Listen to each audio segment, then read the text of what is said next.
As an artist, ironically, you have more in common with Steve Jobs than your mother who's a teacher, your father who's a doctor, your uncle who's an engineer. Why?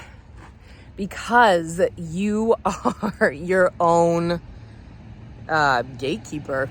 You're your own boss. You're your own artistic director.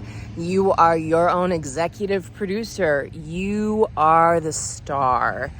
And that is a massive identity shift that you most likely have not been taught or trained to make, especially as an artist. And as an artist myself, as an actress myself, I had such resistance to this, like actual physical somatic shutdown. I was completely shut down to it. I mean, even in theater school, I wasn't even open to it in any capacity, which again is fine because theater school is so immersive, it's so demanding, it's so life-changing, especially the Russian system. And those 3 years were devoted to breaking down myself and being reborn into the artist that I am. But one of the incredible things about the creator of this theater, the Ilhom Theater in Tashkent, Uzbekistan, the creator of this, and it's actually a very tragic story. Anyways, I'll get into that another time. But one of his geniuses, one of the genius qualities of this creative rebel, like one of the most virtuosic creative visionaries on the planet, he had this capacity to be this radical director, producer, but also manager and entrepreneur. He had this virtuosity in all realms. And that capacity to have the vision, execute the vision, and bring the vision around the world is very unique. And that's what helped make his theater so famous, so renowned. I mean, the art is unparalleled. It's one of the most, it's like an epicenter of creativity on the planet. It is unique in that caliber of art. I've never witnessed it otherwise. It's so special, and one of my dreams is to continue to build that bridge because it is one of the most magical places on the planet. But he had this capacity to connect with other amazing artists and theaters and grants and institutions from around the planet. He took his theater everywhere, to Europe, to East Asia, to America. I mean, this is a theater in Central Asia, and it touched all parts of the world. It's remarkable. It's incredible. And one of the key qualities he had innately was being an entrepreneur. He understood the importance of that. And you, my dear creative rebel, as an artist, whether you like it or not, you are an entrepreneur. An entrepreneur. Gosh, love the French. You are. And again, as I said, I had so much resistance to this, especially in the acting industry. I literally couldn't stomach it. I was like, I am a dramatic artist. I am an actress. I am not a business person. I'm not a businesswoman. Like, no, I can't, like, my type, my all this stuff just made me feel sick. And it was like this for many, many years. And it's so funny the way the universe works. I was rerouted to my own path of understanding and unearthing and excavating entrepreneurship that aligns with my soul. And that came through the journey of healing my mind, body, and nervous system with tapping, healing decades of anxiety, insomnia, OCD, eczema. Like, mind you, I wasn't even thinking of making a business or a brand or anything like that. In fact, the birth of Actor to Artist was the genuine wish to just share what I learned in Uzbekistan, because it's so unique, it's so raw, it's so multidimensional, it's so dynamic and nuanced, and so many things just touch the surface in the West, and we went to the depths. I mean, this is like theater and art that leaves you probing with like hunger and thirst for more. There is a consequence to it. Like, so much art in the West is like, let's go out for entertainment, let's go find a way to pass the time, let's go do something elite and fun and expand ourselves, and that's all fine and good and great, and yes, it can be that, but this is theater that literally shifted the soul, that had people like breaking down doors to get a taste of this truth. And that's what was instilled in me in Akmal, my husband. And I think that's been like the gift and the curse of knowing what art can be, and then being thrown into a marketplace that's very, very different.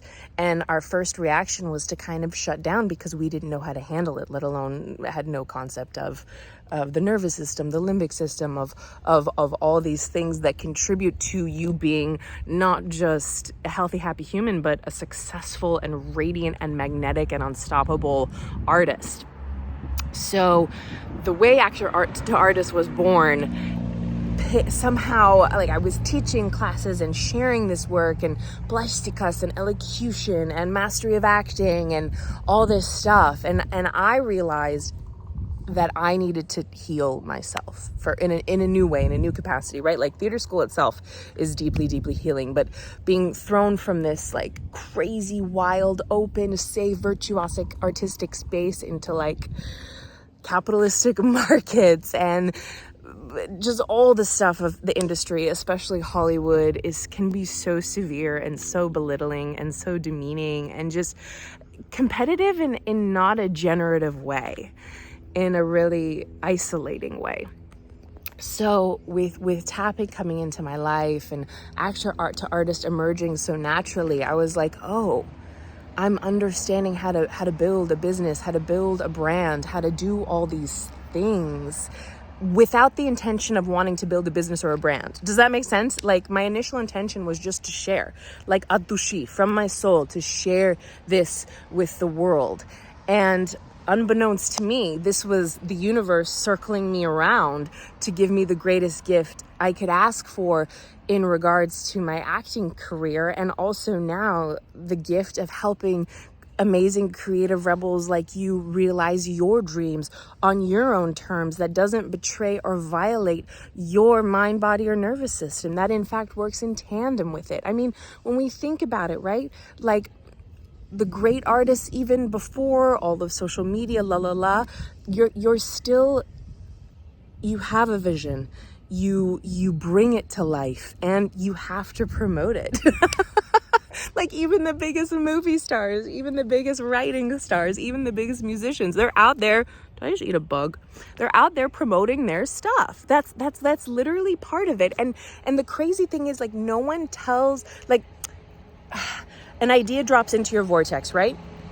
And this has been so much of my journey and so much of my struggle, but also so much of my awakened artistic soul self is realizing that I'm not just the creator of the art of creation itself, but how I do it, how I show up for it, how I manage my schedule. It's not like there's anyone over me being like, this is due by 11 a.m. or else, or if you don't finish this outline this week, you're in trouble, or if you don't post this video or you don't do this audition, you're gonna get fired. I mean, of course, there's deadlines, auditions, agents, rehearsals, performances. I get that. But overall, you're in charge of your schedule. You're in charge of your timing. You're in charge of it all. And you were not trained to do this. I'm not even talking about going to business school or taking a traditional freaking business class, which makes me want to, I don't like it. I was clearly made to learn like entrepreneurship. That's like soulpreneurship or artpreneurship, that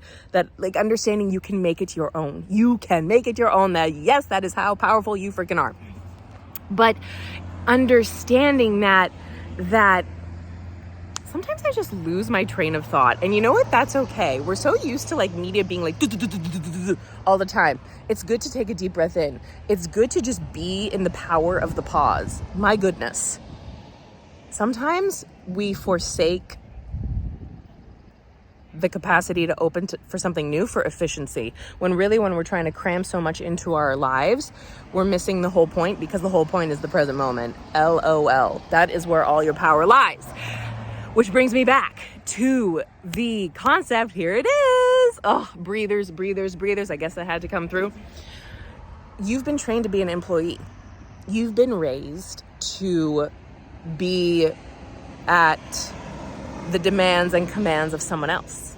You have been taught how to show up and do a certain thing at a certain time, and then you get a paycheck for this amount of time. Like, just even deconditioning the idea alone that money is connected, and money and output are connected to time, has been such a huge process for me. Like, and I've talked about this before on this channel, like, productivity has nothing to do with your worth, but I'm still deconditioning from that. And that's my own tikkun, that's my own soul's correction. And this has been the greatest canvas to work on that, building my dream artist life in tandem with what speaks to my soul and my heart and the visions I've known since I was a child. And something huge that's coming up for me right now is understanding that my path is uniquely mine. Your path is uniquely yours. And I feel like I'm a disruptor. I'm an emotional manifester in human design. I'm literally creating what's never been done before. And it's been wonderfully triggering sometimes on this channel when certain souls comment like, oh, I want the evidence. I want, like, if you're not fully living your best, most abundant life right now, how is it true? That doesn't matter. That doesn't matter. Not only have I manifested, co-created, received experiences, training, affirmation, confirmation, validation, I'm moving in certainty with my own soul alignment, with a vision only I can see. And I think that that's not only what attracted me to you, you're also being called in that way, in that dimension. You are a renegade, you are a rebel, you are a soulpreneur, an artpreneur. No one can freaking tell you what is possible for you. Only you know this. And our job is to clear, reprogram, recondition any doubt, any pattern, any program, any limitation that keeps us from it. Remember, the Creator's already revealed everything we desire. Everything you want is here. The fulfillment becomes before the desire. And I'm just so thankful for these comments sometimes. I'm thankful for every comment, and especially, all your comments are so beautiful. I love reading them. And the ones, obviously, that are uplifting and supportive and come from the heart are just beautiful affirmation and confirmation.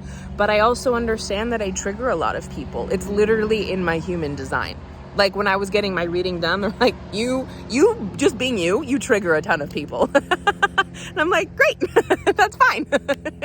and knowing that, I've like looked back across my whole life. I'm like, yeah, me just being me has triggered a lot of people, and that's okay, because I'm literally here to be a disruptor. I'm literally here to be a fire starter. I'm literally here to light a fire under my tush and your tush to co-create a new way. Like, I'm literally born to be a leader, and it's not even something I asked for. But I can design it my way. I'm learning, just like you're learning, how to be the boss, how to be, what's under? I'm learning how to be the artistic director, executive producer of my life as an artist in a way that's supportive and generative to me, that moves in tandem and alignment with my mind, body, and nervous system. And it takes a huge amount of deconditioning, and tapping obviously accelerates this process. I'm telling you, like, what you could experience in years of talk therapy or other modalities can shift in 90 minutes. That is the caliber of this work. Like, literally 90 minutes can change your life, let alone 3 weeks of working with me, let alone 5 weeks of working with me. You are condensing time. You're collapsing timelines. That's why we hire mentors. That's why I pay money to get in the room with people that speak to my soul, who are already living what I want to be living. Just being in this frequency right now is attuning your frequency. You're absorbing those codes that I've already broken through. Like, yes, we're sharing words right now, but ultimately it's just energy. What a beautiful dance that is. So, my dear creative soul, you're the OG entrepreneur. You're the artist. And I do believe we're all artists. We're all powerful co-creators. But this is something to invite into and initiate in your own artist life that moves in harmony with your system, that doesn't disobey or violate. Obviously things will be uncomfortable, things might have to shift and change, feel a little chaotic, but that's just a divine invitation and initiation. That's part of the process. Even yesterday I was having, I think it was this massive astrological transit, 777, and I was just like, whoa, I was so tired. I was so uncomfortable. I couldn't sit still, but then I couldn't fully rest. And it was this really uncomfortable space. And I was like, okay, this is here to birth something new. I'm here to build my vessel. I'm here to invite in more light. It won't always be comfortable. In fact, the more uncomfortable it is, probably the better it is, because that means that's the depth of the fulfillment of the light that's ready to break through and be revealed. And that is a magical freaking thing. And it is a process and it is a journey, and we can also have so much freaking fun on the way. So if you haven't yet watched the video for Hot Artist Summer, I hope you'll join us. We're going to be in this inner voyage, this summer sojourn of bringing a creative vision to life in a way that feels good to us, where we still get to go out and have fun with our friends, or go to the beach, or sleep in, or stay up all night, or whatever, but we also show up for our dreams, and we also have fun doing it. I mean, I've also talked a lot about on this channel my experience with burnout. Oh my gosh. I would say the first 2 years in business, I was only burned out. I had so much deconditioning and reconditioning to do. And of course, there have been quantum leaps. Of course, there's been monumental shifts and healing. And I owe that to tapping. And I owe that to my own tenacity and the way Dr. Joe Dispenza came into my life, the way Kabbalah's come into my life. It's all compounded upon the other. And it's only enriched my artistic process, right? Ultimately it comes down to the identity, our self-concept, who we believe ourselves to be. That is the core of everything, because that inner reflection is reflected outside of us. So if this message resonates with you and you're committed to being the artpreneur you were born to be, comment that below. I'm devoted to being the artpreneur I was born to be, and doing it my way, and owning it and loving it and ravishing in it. Just loving it up. If this video resonates with you, give it a thumbs up. Subscribe if you're new here, and be sure to share this with a friend. At actortoartist, we love the partner. That's not just some sweet catchphrase. That's literally the baseline of my theatrical training. Attention on the partner, love of the partner. If you leave the stage and only know what you did and you cannot remember what your partner did, that is not good. You want to leave the stage and see what your partner did. That is love of the partner, baby. Love of the partner. There's multiple ways to work with me to catalyze your journey, accelerate your path, and condense timelines right here, right now, today. I love being on this journey with you. I'm literally sweating. Oof, it's great. Let's do this. It's Hot Artist Summer, baby. I'll see you in the next video. Ciao, ciao. Mwah.